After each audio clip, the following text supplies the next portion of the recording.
विस्थापितांच्या प्रश्नासाठी लढणाऱ्या एका 28 वर्षांच्या तरुणाचं एन्काउंटर झालं। प्रशासनाला प्रश्न विचारणारे या तरुणाचं फेक एन्काउंटर नाही तर पोलिसांकडून झालेली हत्या आहे असे आरोप त्यानंतर होऊ लागले।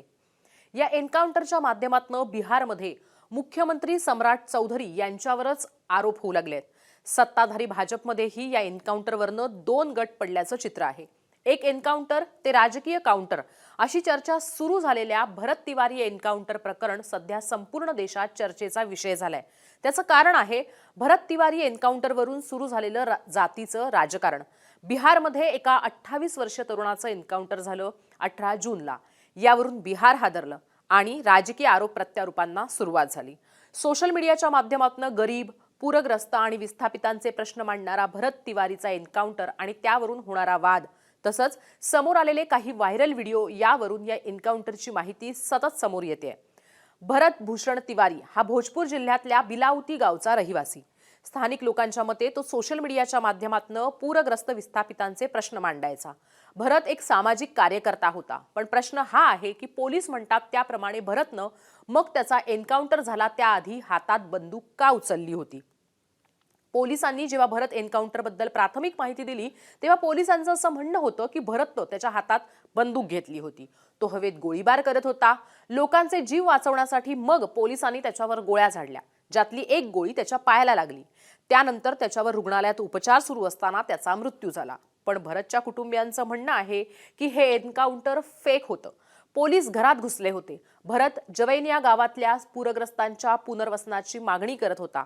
माध्यमांनी दिलेल्या रिपोर्टनुसार भरतनं जवैनिया ग्रामस्थांच्या प्रश्नांसाठी थेट एसडीएमलाच प्रश्न विचारून हैराण केलं होतं। पुरात झोपड्या वाहून गेलेल्या जवैनिया गावातल्या रहिवाशांची हालत प्रशासनामुळेच अशी झालीये। प्रशासन काय करत होतं हा मुद्दा सतत लावून धरल्यामुळे प्रशासनही भरतवर नाराज होतं।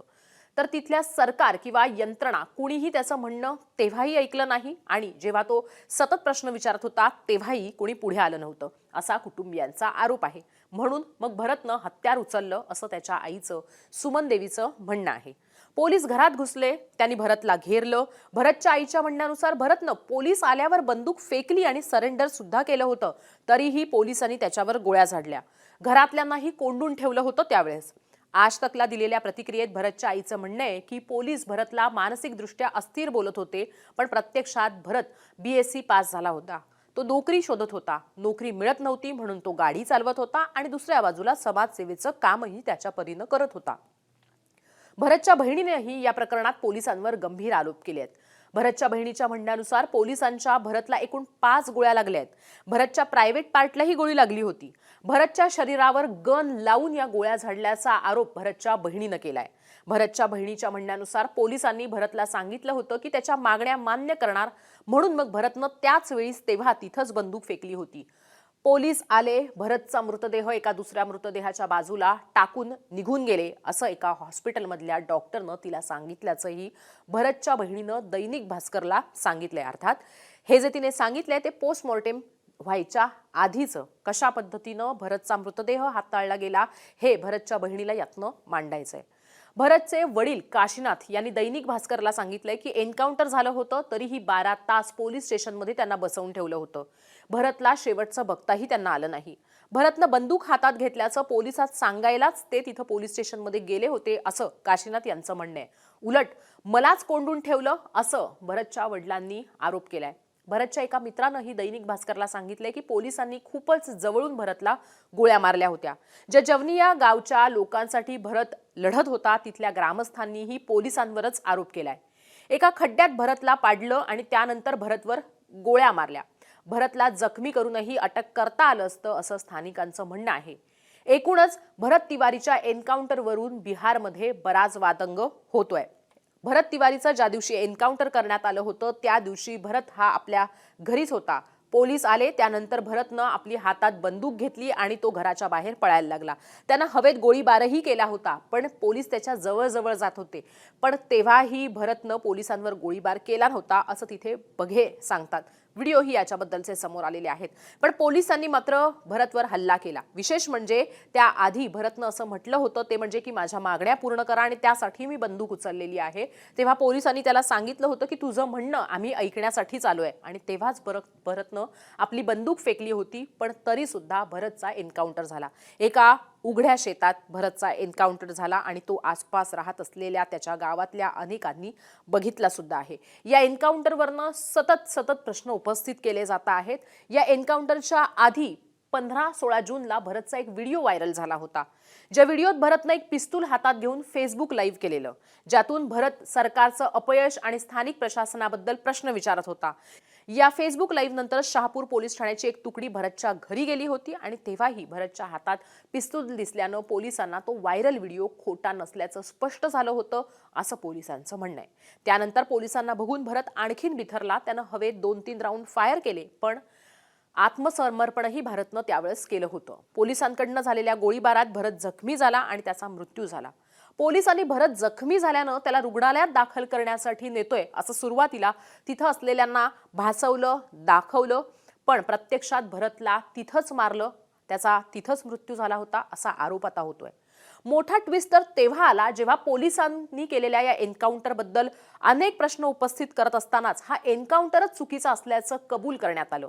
जेव्हा पोलिसांकडूनच हे एन्काउंटर ही पोलिसांची मोठी चूक झाल्याचं मान्य करण्यात आलं, तेव्हा भरत एन्काउंटर केसमध्ये मोठा ट्विस्ट आला। पोलीस हे प्रकरण हाताळू शकले नाहीत याची कबुली एडीजी सुधांशु कुमारनं दिली। भरत तिवारीच्या घरी पहिल्यांदा पोलीस गेले तेव्हाच ते प्रकरण हँडल नाही करू शकले, हीच पोलिसांची पहिली चूक असल्याचं त्यांनी आपल्या प्रतिक्रियेत म्हटलं। या प्रकरणात सब divisional police officer Rajesh Sharma यांना त्यांच्या पदावरनं हटवण्यात आले। ते या संपूर्ण एन्काउंटरमध्ये मुख्य भूमिका बजावत होते। त्यांच्यासह इतर 4 जणांचंही निलंबन करण्यात आलंय। पण या प्रकरणानंतर राजेश शर्मा यांनी 2007 मध्ये मनीष महिवाल आणि त्याच्या 2 मित्रांवर 22 राऊंड फायर करून त्यांचं एन्काउंटर केल्याची जुनी केस पुन्हा चर्चेत आली आहे। त्यावेळीही त्या तरुणांवर अशाच पद्धतीनं पोलिसांकडनं गोळीबार करण्यात आला होता आणि त्यात या तिघांचा मृत्यू झाला होता। त्यावेळी ही चुकीच्या एन्काउंटरवरून राजेश शर्मा यांच्यावर आरोप झाले होते, जे आजही पुन्हा होऊ लागलेत। आता तोच आरोप पुन्हा एकदा भरत तिवारी एन्काउंटरवरनं राजेश शर्मा यांच्यावर होतोय आणि हे तर मारेकरी आहेत, पोलीस नाहीत, असाच बिहारमधल्या काही लोकांचा आवाज सुद्धा येतो आहे। याबद्दलच्या प्रतिक्रिया समोर येत आहेत। भरत तिवारी एन्काउंटरवरून अनेक प्रश्न उपस्थित करण्यात येत आहेत। या संपूर्ण प्रकरणात आरोप होतोय की पोलिसांनी धोका करत भरतला मारलंय। भरतचं कथित एन्काउंटर झालंय। भरतनं बंदूक फेकल्याचा व्हिडिओ समोर आलाय। भरतनं बंदूक फेकली तर मग भरतवर इतक्या गोळ्या कशाला झाडण्यात आल्या? गोळ्या झाडल्या तर भरतला जखमी करता आलं असतं, पण जवळून गोळ्या का मारण्यात आल्या भरतला?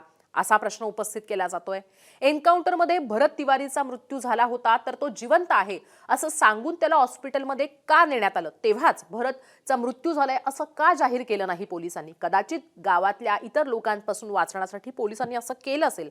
बिहारमधल्या स्थानिक राजकारणाची सुद्धा याला पार्श्वभूमी आहे असं सुद्धा म्हटलं जात आहे। पण मग पोलिसांनी हे भरतच्या कुटुंबियांपासून का लपवलं आणि मग ॲम्ब्युलन्समधनं तातडीनं का हलवण्यात आली भरतची डेड बॉडी त्या घटनास्थळावरनं? हा प्रश्न आहेच।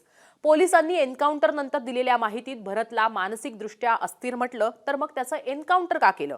अशा परिस्थितीमध्ये मानसिकदृष्ट्या अस्थिर असलेल्या माणसालाही जखमी केलं जातं आणि त्याला शांत करून मग ताब्यात घेऊन मग त्याची चौकशी करून पुढची कारवाई केली जाते की खरोखरच तो मानसिकदृष्ट्या चॅलेंज्ड आहेत का, हे आधी पोलिसांना समजून घ्यावं लागतं आणि त्यानंतरच त्यानुसार कारवाई केली जाते। पण भरतच्या केसमध्ये हे झालेलं नाहीये। भरतच्या वडिलांना पोलीस स्टेशनमध्ये बसवून का ठेवलं? हा देखील एक महत्त्वाचा प्रश्न आहे। आता असे अनेक प्रश्न भरत तिवारी एन्काउंटरवरनं उपस्थित केले जात आहेत आणि ते वेगवेगळ्या राजकीय पक्षातल्या नेत्यांकडूनही विचारले जात आहेत। सगळ्यात महत्त्वाचं म्हणजे या एका एन्काउंटरनंतर बिहारमधलं राजकारण पुन्हा एकदा जातीवर आल्याचं बोललं जात आहे। भूमिहारांच्या राजकारणाची पुन्हा एकदा चर्चा सुरू झाली आहे।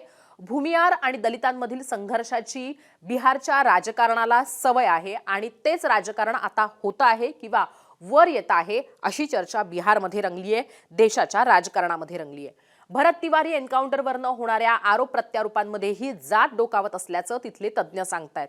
कथित एन्काउंटरमध्ये मारला गेलेला भरत तिवारी हा ब्राह्मण समाजातला असल्यानं त्याचा एन्काउंटर करण्यात आल्याचा आरोप पोलीस आणि गृह विभागावर केला जातोय। गृह विभाग आहे तो बिहारच्या मुख्यमंत्र्यांकडे, मुख्यमंत्री सम्राट चौधरी यांच्याकडे। मुख्यमंत्र्यांवरही आरोप होतोय आणि त्याचं कारण आहे ते म्हणजे मुख्यमंत्री सम्राट चौधरी हे कुशवाह समाजातनं येतात, म्हणजेच ते ओबीसी आहेत आणि म्हणूनच त्यांनी भरत तिवारीच्या म्हणजे जो ब्राह्मण आहे किंवा भूमिहार गटात मोडणारा आहे त्याच्या एन्काउंटरचे आदेश दिलेत असा आरोप यावरनं केला जातोय। विरोधी पक्षनेता तेजस्वी यादव यांनी जात बघून हे एन्काउंटर केला गेल्याचा थेटच आरोप केलाय। सम्राट चौधरी यांच्यावर त्यांच्याच भाजप पक्षातल्या नेत्यांनी या एन्काउंटरवरनं टीका केली आहे आणि सीबीआय चौकशीची मागणी केली आहे।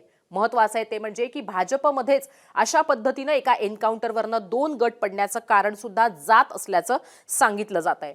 कुशवाहा समाजातले नेते सम्राट चौधरी यांच्या बाजूनं एन्काउंटरच्या समर्थनार्थ बोलत असताना भाजपमधल्या नेत्यांनी सम्राट चौधरी यांच्या बाजू सुद्धा घेतलेले काही नेते आहेत आणि त्यांच्या विरोधात भूमिका घेतलेले सुद्धा काही नेते आहेत। थोडक्यात सांगायचं तर ज्या एनडीएनं निवडणुकीत जातीपातीचं राजकारण बाजूला ठेवून एकत्र येऊन निवडणूक लढवली त्यात बिहारमधल्या एका एन्काउंटरनं मोठी फूट पडली आहे अशी चर्चा सध्या आहे। बिहारचे मुख्यमंत्री सम्राट चौधरी यांना बदनाम करण्यासाठीच हे एन्काउंटर घडवून आणलं असा आरोप होतोय आणि तो आरोप केलेला आहे पोलिसांकडूनच। ही देखील एक महत्त्वाची बाब लक्षात घेतली जाते आहे। जसं मी मगाशी उल्लेख केला त्याप्रमाणे सम्राट चौधरी हे गृह खात्याचे मंत्री आहेत आणि ते ओबीसी समाजातनं येतात, या सगळ्याचं कनेक्शन यातनं सुद्धा जोडलं जात आहे। दुसरीकडे ज्या भाजपचा पहिल्यांदा बिहारमध्ये मुख्यमंत्री झालाय तोही या एन्काउंटरमुळे वादाच्या भोवऱ्यात अडकलाय, याची चर्चा राजकीय वर्तुळामध्ये सुरू आहे।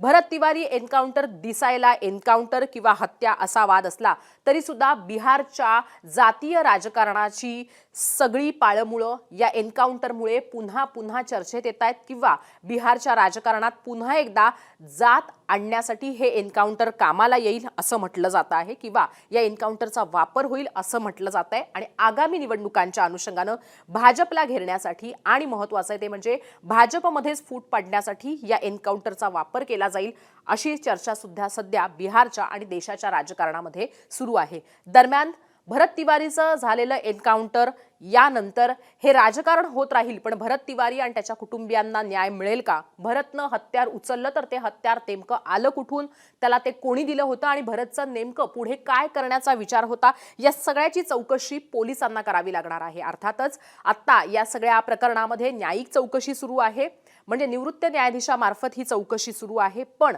पुढे भरत तिवारी आणि त्याच्या कुटुंबियांना न्याय मिळणार का, सत्य समोर येणार का, बिहारमध्ये सध्या सुरू असलेल्या या जातीय राजकारणाच्या पार्श्वभूमीवर हे प्रश्न अत्यंत महत्त्वाचे ठरतात।